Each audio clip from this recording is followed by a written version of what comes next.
Hi guys, Chapter 2. It's entitled Wilbur. Fern loved Wilbur more than anything. She loved to stroke him, to feed him, to put him to bed. Every morning, as soon as she got up, she warmed his milk, tied his bib on, and held the bottle for him.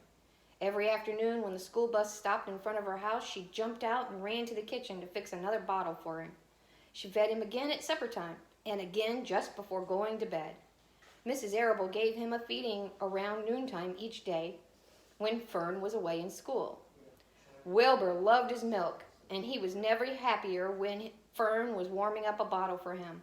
He would stand and gaze up at her with adoring eyes. For the first few days of his life, Wilbur was allowed to live in a box near the stove in the kitchen. Then, when Mrs. Arable complained, he was moved to a bigger box in the woodshed. At 2 weeks of age, he was moved outdoors.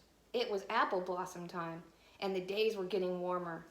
Mrs. Arable fixed a small yard especially for Wilbur under an apple tree and gave him a large wooden box full of straw with a doorway cut in it so he could walk in and out as he pleased. "Won't he be cold at night?" said Fern. "No," said his father. "You watch and see what he does." Carrying a bottle of milk, Fern sat down under the apple tree inside the yard. Wilbur ran to her, and she held the bottle for him while he sucked. When he had finished the last drop, he grunted and walked sleepily into the box. Fern peered through the door. Wilbur was poking the straw with his snout. In a short time, he had dug a tunnel in the straw.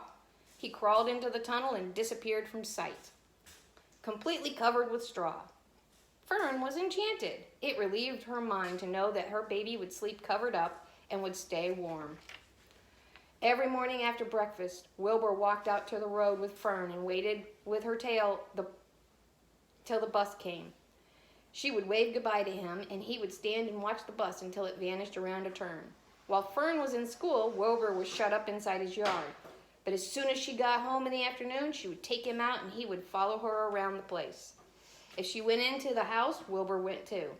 If she went upstairs, Wilbur would sit at the bottom of the step until she came down again. If she took her doll for a walk in the doll carriage, Wilbur followed along. Sometimes on these journeys, Wilbur would get tired, and Fern would pick him up and put him in the carriage alongside the doll. He liked this, and if he was very tired, he would close his eyes and go to sleep under the doll's blanket. He looked cute when his eyes were closed because his lashes were so long. The doll would close her eyes too, and Fern would wheel the carriage very slowly and smoothly so as not to wake her infants. One warm afternoon, Fern and Avery put on bathing suits and went down to the brook for a swim. Wilbur tagged along at Fern's heels. When she waded into the brook, Wilbur waded in with her. He found the water quite cold, too cold for his liking, so while the children swam and played and splashed water at each other, Wilbur amused himself in the mud along the edge of the brook, where it was warm and moist and delightfully sticky and oozy. Every day was a happy day, and every night was peaceful. Wilbur was what farmers call a spring pig, which simply means he was born in springtime.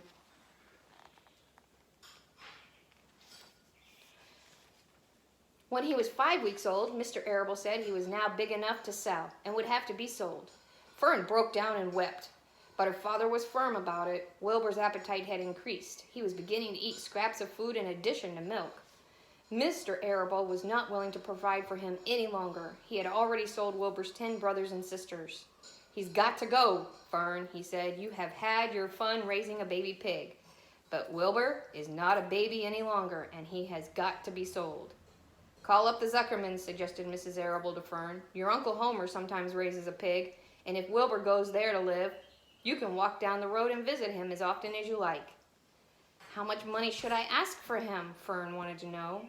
"Well," said her father, "he's a runt. Tell your Uncle Homer you've got a pig you'll sell for $6 and see what he says." It was soon arranged. Fern phoned and got her Aunt Edith, and her Aunt Edith hollered for Uncle Homer. Uncle Homer came in from the barn and talked to Fern. When he heard that the price was only $6, he said he would buy the pig.